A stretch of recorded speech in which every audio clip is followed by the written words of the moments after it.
네, 혹시 그 발로텔리라는 축구 선수를 아시나요? 네, 이건 축구 좋아하시는 분들만 아마 알고 있는 그 축구 선수일 건데요. 이 선수는 악마의 재능이라고 불렸던 선수입니다. 키도 굉장히 크고요. 그리고 스피드도 빠르고 피지컬도 굉장히 좋았고, 그리고 공도 굉장히 잘 차던 그런 축구 선수입니다. 그래서 아주 어린 시절부터 유명했던 그런 선수인데요.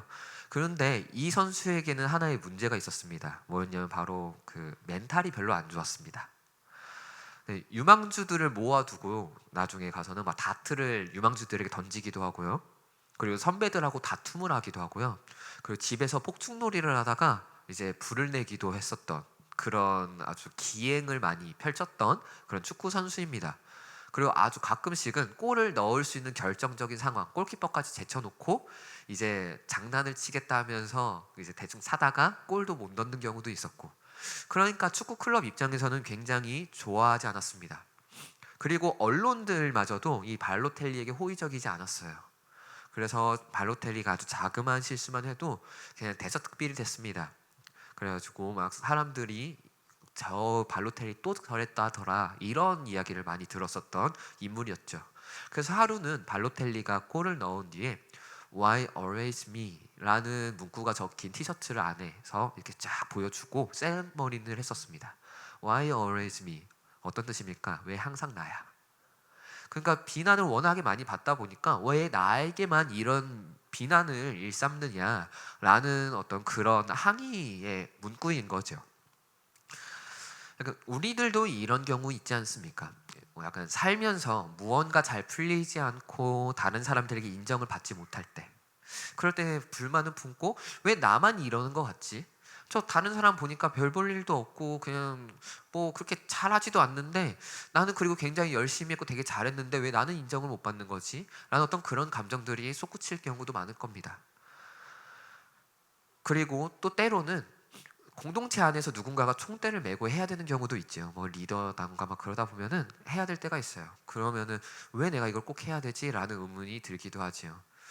뭐 그런데 오늘 성경에서는 이런 생각이 사실은 부당한 생각이다라고 말씀을 하고 있습니다. 물론 이런 생각이 부당한 생각이 되려면 하나의 전제는 있습니다. 일단은 그 자신의 행동이 깔끔해야 됩니다. 그러니까 자기가 자기의 욕망에 막 그 가득 차가지고 혼자서 막 발버둥 치다가 막 그렇게 인정 못 받는 거면 이런 거는 사실은 이 경우에 해당이 되지는 않습니다. 자기가 원하지 않았는데 나름대로 좋은 마음으로 호의적인 마음으로 실행을 했는데 근데 그것이 잘 안 됐을 때 혹은 인정을 받지 않았을 때의 경우에만 해당이 됩니다.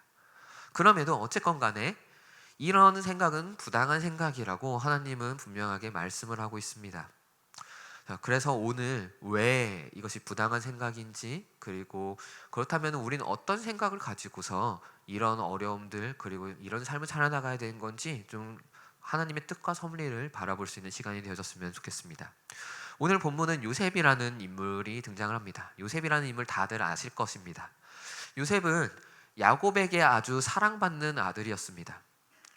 야곱이 너무나도 사랑했었던 그 라헬의 아들이었고요. 그래가지고 주변 다른 형제들은 이 요셉을 시샘했습니다. 질투했습니다.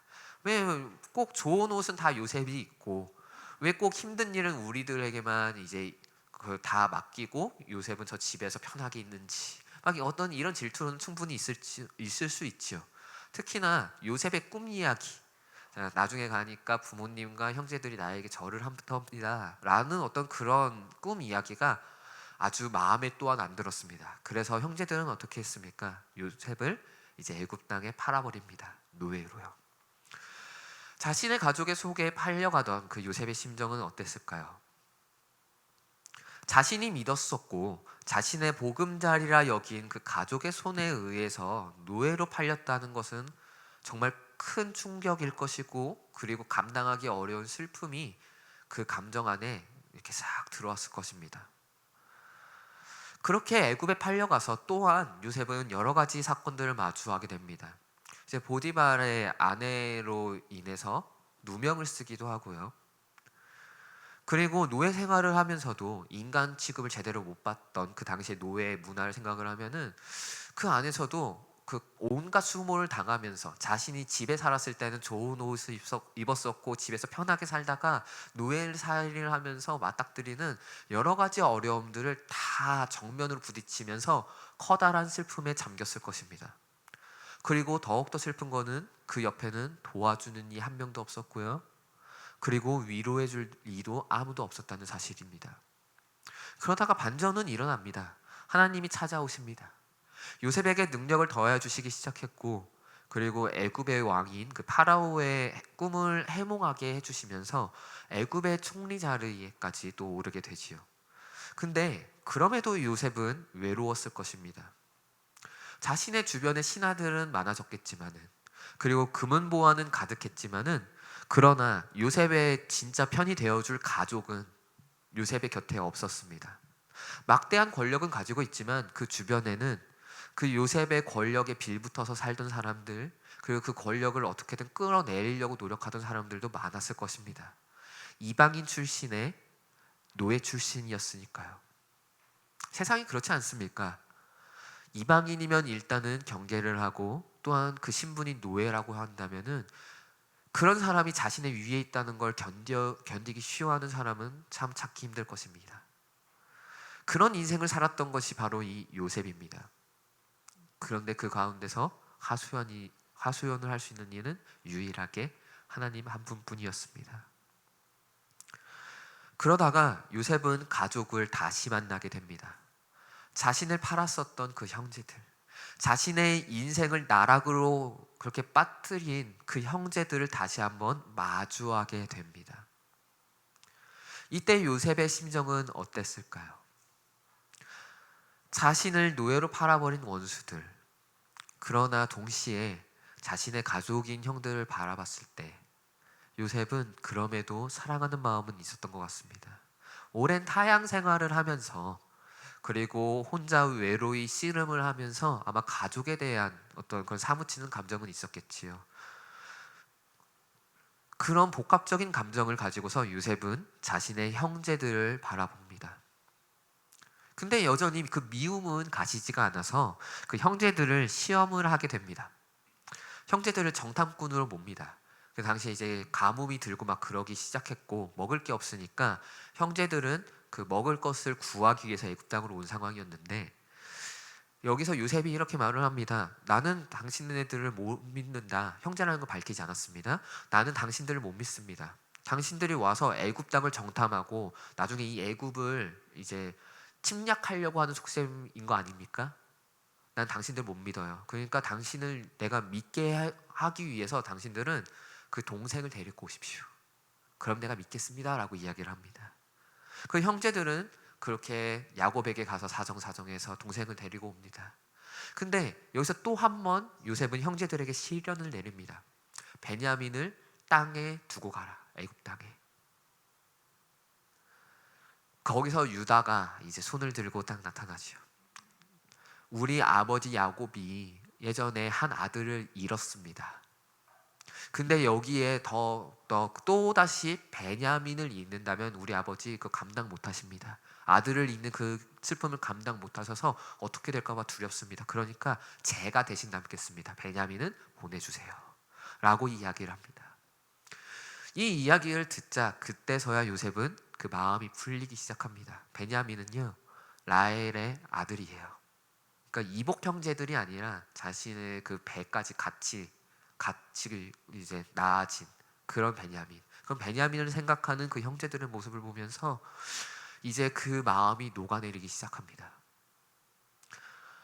그래서 이제 이 요셉은 대성통곡을 하기 시작합니다. 창세기 45장 2절 한번 읽어보도록 하겠습니다.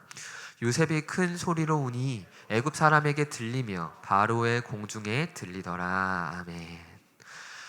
요셉은 가족을 사무치게 그리워했었던 것 같습니다. 혼자 먼 땅에 와서 온갖 수모를 겪고 총리 자리에 올랐어도 주변에는 의지할 사람 딱히 커다랗게 있지 않은 그 상황에서 가족을 여전히 그리워했었습니다. 근데 한번 생각을 해보면 요셉이라는 사람은요 권력이 있죠. 애굽의 2인자였습니다. 총리였어요. 만약에 마음을 먹었다면 가나안 땅 어떻게든 방문할 건덕지를 만들었을 거예요. 어떻게 해서는 가족을 찾아갈 수 있었을 것입니다. 근데 그럼에도 요셉은 그 궁중에 남았습니다. 대성통곡 할 정도로 그 가족을 그리워했고 사랑했었던 요셉은 그럼에도 남았어요. 왜 그랬을까요? 그것은 딱 하나였습니다. 하나님의 뜻을 알았기 때문입니다. 창세기 45장 5에서 7절을 한번 같이 읽어보도록 하겠습니다. 당신들이 나를 이곳에 팔았다고 해서 근심하지 마소서, 한탄하지 마소서. 하나님이 생명을 구원하시려고 나를 당신들보다 먼저 보내셨나이다. 이 땅에 2년 동안 흉년이 들었으나 아직 5년은 밭갈이도 못하고 추수도 못할지라. 하나님이 큰 구원으로 당신들의 생명을 보존하고 당신들의 후손을 세상에 두시려고 나를 당신들보다 먼저 보내셨나니. 아멘. 요셉은요, 그 하나님의 뜻을 알았습니다. 원수 같았던 그 형제들을 용서할 수 있었던 것도 사실은 하나님의 뜻을 알았기 때문입니다. 자신이 노예로 팔려오는 거, 그래서 온갖 수모를 당했고, 그리고 보디발의 아내로 인해서 누명을 씌워서 감옥에 억울하게 들어가는 거, 그것도 결국은 하나님의 뜻이었다는 걸 알았고, 총리가 되어서도 외로운 싸움을, 권력자가 되었음에도 주변에 의지할 수 없었던 그 외로운 싸움을 할 수밖에 없었던 것도 또한 하나님의 뜻이었고, 그리고 할 수 있음에도 가나안 땅에 가지 않는 것이 하나님의 뜻이었음을 요셉은 분명히 알았습니다. 그래서 형제들을 용서할 수가 있었습니다. 사무치게 미워할 수밖에 없었던 상황임에도요. 그래서 그 형제들에게 그렇게 이야기했던 겁니다. 걱정하지 마소서, 근심하지 마소서. 나를 팔았다고 해서 내가 당신들을 해코지하지 않을 겁니다. 왜냐하면은 내가 이 온갖 수모를 당할 수밖에 없었던 것이, 그 이유는 결국은 하나님의 뜻이었다는 걸 내가 알았기 때문입니다. 라는 그런 고백입니다. 그래서 이제 때가 되었기 때문에 요셉은 또한 그 형제들에게 이렇게 말을 합니다. 창세기 45장 9에서 10절입니다. 당신들은 속히 아버지께로 올라가서 아뢰기를, 아버지의 아들 요셉의 말에 하나님이 나를 애굽 전국의 주로 세우셨으니 지체 말고 내게로 내려오사 아버지의 아들들과 아버지의 손자들과 아버지의 양과 소와 모든 소유가 고센 땅에 머물며 나와 가깝게 하소서. 아멘. 때가 되었음을 알고 이제 요셉은 속히 지체 말고 모든 가족들 그리고 그 소유물을 다 가지고 고센 땅으로 옮겨오라고 표현을 하고 있습니다. 사실은 이거 엄청나게도 커다란 결심입니다. 가나안 땅이 어떤 땅이었나요? 이들의 조상이었던 아브라함에게 약속했던 땅입니다. 근데 그 땅을 떠나서 이제 고센 땅으로 오라고 합니다. 이거는 분명하게 하나님의 뜻이 그 가족들이 옮겨오는 것임을 알았기 때문에 가능한 일이에요. 아니면 엄두도 못 냅니다. 어디서 감히 하나님이 주신 땅을 떠날 수 있겠습니까? 그러나 요셉은 철저하게 하나님의 뜻을 알고 움직인 사람이라는 걸 볼 수가 있습니다. 자신이 어떻게든 애굽 총리의 자리에 계속해서 남아있고 가나안 땅에 넘어가서 형제들을 만나지 않고 기다릴 수 있었던 것도, 형제들을 용서할 수 있었던 것도 결국은 하나님의 뜻을 분명하게 알았기 때문입니다. 이것이 요셉의 인생이었습니다. 하나님의 뜻을 이루기 위해서 자신의 슬픔을 감내하고 자신에게 쏟아지는 그런 온갖 오역과 그런 누명과 그 아픔들을 혼자 쓸쓸하게 감내했던 것이 바로 요셉입니다. 그리고 이런 슬픔을 혼자서 어떻게든 감당했던 그 요셉을 하나님은 사용하셨습니다. 이 요셉의 그 미랄되었던 그거, 혼자 썩어서 문드러지던 그 가슴을 안고 살았던 그 인생을 하나님은 바라보시고 이 요셉을 통해서 하나님은 그 뜻을 이루어가 주셨습니다. 그래서 애굽 땅에서 이스라엘 백성들은 장성하기 시작했고, 그리고 그 애굽 땅에서 민족을 이루며 그리고 출애굽을 하는 그 역사를 요셉을 통해서 시작하신 것입니다. 우리는 살면서 슬프게 하는 사건을 많이 경험할 겁니다. 때로는 이해가 되지 않아서 원망하기도 되기도 할 겁니다. 분명히 나는 잘못한 것 하나 없고 내가 원한 것 아무것도 없는데 갑자기 물밀듯이 쏟아져 오는 그런 온갖 고난과 슬픔 때문에 우리는 감당할 수가 없어서 하나님을 원망하게 될 수도 있고 혹은 누군가를 원수처럼 대할 수도 있게 될 것입니다.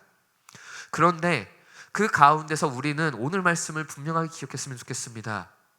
그 가운데서 분명히 하나님은 우리들 통해서 뜻을 이루고 있다는 사실입니다. 우리는 죄를 가진 사람이니까 왜 나여야만 합니까? 내 인생이 너무 부당하다고 느껴질 수도 있습니다. 분명히 난 잘못한 거 없었고 열심히 노력했는데 나는 분명히 하나님의 뜻을 이루기 위해서 열심히 살아나간 것 같은데 그러나 처절한 나의 삶을 바라볼 때 무너지는 거 인간이니까 당연할 수 있습니다. 그런데 그 상황 가운데서 우리가 좀 하나님을 바라봤으면 좋겠습니다. 나의 뜻이 아닌 하나님의 뜻. 하나님은 과연 이 처절한 나의 인생을 통해서 무엇을 이루시려고 그러신 것인지 이것을 좀 기억하면서 하나님께 그렇게 기도했으면 좋겠습니다. 나의 이 처절한 인생을 통해서 하나님은 어떤 것을 이루고자 하시는 것입니까? 무엇을 위해서 나에게 이렇게 썩어서 죽어가는 하나의 미랄이 되라고 하는 것입니까? 라는 그런 마음을 하나님께 토로하고 내어놨으면 좋겠습니다. 우리는 인정받고 싶은 욕구가 있을 것입니다. 저 또한 있습니다. 제가 설교를 하고 내려오면 설교 좋았다고 인정받고 싶지 설교 되게 나빴다라는 거 듣고 싶지 않습니다. 저 또한요. 제 설교가 무슨 내용인지 잘 모르겠어요, 강도사님. 이러면 저도 마음 아파요. 저도 혼자 가가지고요. 제가 되게 내향적인 사람입니다, 사실은요. 그래서 혼자 집 가서 침대에서 이불 뒤집어 쓰고 웁니다. 아니 나 그래도 열심히 한 것 같은데 하나님 뭡니까? 막 이럴 수 있어요. 네, 그런 사람이에요. 네, 왜냐하면 우리는 다 인정받고 싶은 욕구가 있으니까요. 제가 쓰레기를 주우면요 누군가가 봐서 칭찬해 주었으면 하는 그런 마음도 있어요. 그래서 은근슬쩍 쓰레기 멀리 거 보면서 사람들이 올 때까지 기다려본 적도 있고요. 네, 그러기도 합니다. 그래 제가 피곤하고 힘들지만 그래도 다른 사람의 안전한 귀가를 위해서 차량 운전을 하면 고맙다는 말을 듣고 싶기도 해요. 왜 차량 운전 열심히 해서 갔더니 내리면서 강도사님 저 멀미 너무 심했어요. 다음부터 이렇게 운전 좀 하지 마세요. 이러면 저 마음 쓰러집니다, 진짜. 네, 이렇게 하면 이제 저에게 안 그러시겠죠? 그런데 항상 인정해주는 말이 오가는 것은 아니지 않습니까? 내가 아주 열심히 일했지만 때로는 설교를 망치고 막 그러고 쓰레기 주운 거 누구도 아무도 안 알아주고 막 그 운전 멀미난다고 그렇게 이야기하는 그런 것에서 거기에서 우리가 무너지면은 과연 하나님의 뜻을 얼마나 이루며 살아나갈 수가 있을까요? 설교를 망한 것은 하나님이 나에게 이 정도의 능력만을 허락했기 때문입니다. 쓰레기를 줍는 모습을 아무도 못 본 것은 하나님이 다른 사람들의 눈을 가리었기 때문이고요. 멀미가 나도록 운전한 것도 나에게 그 정도의 운전 스킬을 주신 것 그것이었기 때문에 내가 그렇게 한 겁니다. 그런데 왜냐하면 하나님은 우리들의 그런 연약함을 가지고 하나님은 뭔가 이루고자 하는 일이 있었기 때문이라는 거예요. 우리가 실패한 것 같고 망한 것 같은 그것마저도 하나님의 뜻이 담겨져 있고 이것을 통해서 하나님은 이루고자 하는 일이 분명히 있다는 사실입니다. 그렇기 때문에 우리는 원망하지 말아야 됩니다. 하나님의 뜻임을 겸허히 받아들이는 믿음이 우리들에겐 있어야 돼요. 복 주시기를 기뻐하시는 하나님이 우리에게 분명 좋은 것을 주시기 위해서 이런 실패와 절망을 경험하게 하신 것입니다. 여기에서는요 우리가 하나의 미랄이 되겠습니다 라는 고백이면 충분해요. 요한복음 12장 23절 24절입니다. 한번 같이 읽어보도록 하겠습니다. 예수께서 대답하여 이르시되 인자가 영광을 얻을 때가 왔도다. 내가 진실로 진실로 너희에게 이르노니 한 알의 밀이 땅에 떨어져 죽지 아니하면 한 알 그대로 있고 죽으면 많은 열매를 맺느니라. 아멘. 예수님도 이렇게 사셨습니다. 오늘 이 본문은 방금 읽은 요한복음 12장 23절 24절은 예수님 스스로에 대해서 이야기를 한 겁니다. 예수님 또한 한 알의 미랄이 되어서 죽으셨습니다. 예수님이 공생의 기간 동안에 그 누가 예수님을 인정했습니까? 예수님께서 십자가를 지고 골고다 언덕을 올라가시는 그 길 가운데 누가 동행했습니까? 오히려 그 제자들은 배반했었고 십자가를 지고 가는 길에서는 사람들의 조롱과 침뱉음을 당하셨던 분이 바로 예수님입니다. 그 구원의 길을 여시는 인류 역사상 가장 커다란 기적이자 놀라운 일이 벌어지고 있는 그 상황 가운데서 사람들은 그 예수님을 인정하지 않았고 예수님이 어떤 분인지 몰랐고 침뱉은 것이 바로 사람들입니다. 그런데 예수님은 그 고통, 그걸 혼자 감당하고 그 언덕길을 올라가셨습니다. 하나의 미랄이 되기 위해서 본인의 죽음을 통해서 수없이 많은 모든 인류에게 구원을 주기 위해서 그것을 묵묵히 감당하고 올라가신 것입니다. 우리 또한 그랬으면 좋겠습니다. 우리가 예수님을 믿고 따라간다는 것은 십자가를 지는 길이라고 성경은 말씀하고 있지 않습니까? 십자가 무엇입니까? 고통, 고난, 슬픔, 그 모든 거 아닙니까? 우리들이 살아나가는 이 인생에서는 희생이라는 게 있어야지 이루어집니다. 희생이 없는 것은 아무것도 없어요. 자식을 키우는 것만 봐도 그렇지 않습니까? 내가 내 시간을 투자를 해서 설거지를 해주고 밥을 해줘야 되고, 저 자식은 아무것도 돈도 벌어오는 건 없어도 내가 열심히 뼈 빠지게 일해서 돈을 벌어서 그 내가 뼈 빠지게 일한 돈을 희생하면서 내 자식을 키우고 그러면서 양육시켜 나가는 거 아닙니까? 희생이 필요합니다. 우리의 공동체가 세워지는 것도 희생이라는 게 필요하고요. 그렇게 하나님의 뜻이 이루어지는 것도 또한 희생이 필요한 겁니다. 구원의 길을 열어주신 것이 희생이 있었던 것처럼요. 우리가 그것을 겸손하게 받아들입시다. 우리들의 어려움, 인정받지 못함, 혼자 외로이 싸우는 것 같은 그런 사투의 상황 가운데서 하나님의 뜻을 바라봅시다. 나의 이 어려움과 슬픔, 나의 희생을 통해서 하나님은 무엇을 어떤 것을 이루실 건지 오히려 그것을 기대해 봅시다. 그래서 원수된 자마저도 사랑하며 용서할 수 있는 이런 요셉과 같은 우리들이 되어졌으면 좋을 것 같습니다. 그리고 우리가 죽을 때 우리가 하나의 미랄이 되어서 우리가 썩어 문드러질 때, 그럴 때 하나님은 우리를 통해서 그 나라를 세우시는 거고, 우리를 통해서 하나님의 사랑이 우리들의 공동체 그리고 세상 가운데 그렇게 뿜어져 나아가는 겁니다. 여러분들 이제 우리들의 눈을 들어봅시다. 하나님께요. 원망보다는 감사와 기쁨이 있었으면 좋겠습니다. 슬픔보다는 그 소망 때문에 있는 그 희락의 그 화관이 우리들에게 있다는 걸 기억했으면 좋겠습니다. 우리 모두 다 하나를 미랄 될 준비 되셨나요? 가능하시죠? 성도님들? 네. 갑자기 좀 조용해지시는데요. 네. 우리 모두 다 하나를 미랄이 되어졌으면 좋을 것 같아요. 내가 조금 양보하면은, 내가 조금 희생하면은, 하나님 앞에서도 마찬가지예요. 나의 인생을 조금 하나님께 내어드리면은, 내가 나의 인생을 살겠다고 하는 게 아니라 내 인생을 하나님께 희생하면은, 그러면요 하나님이 우리들의 희생을 바라보시고 그걸 받으사 우리들을 통해서 일하실 것입니다. 네, 이걸 기억하면서 우리들 살아나가는 자들, 정말 하나님이 찾으시는 그 하나의 미랄이 되는 우리 모두가 되어지기를 간절히 소망해 봅니다. 기도하겠습니다.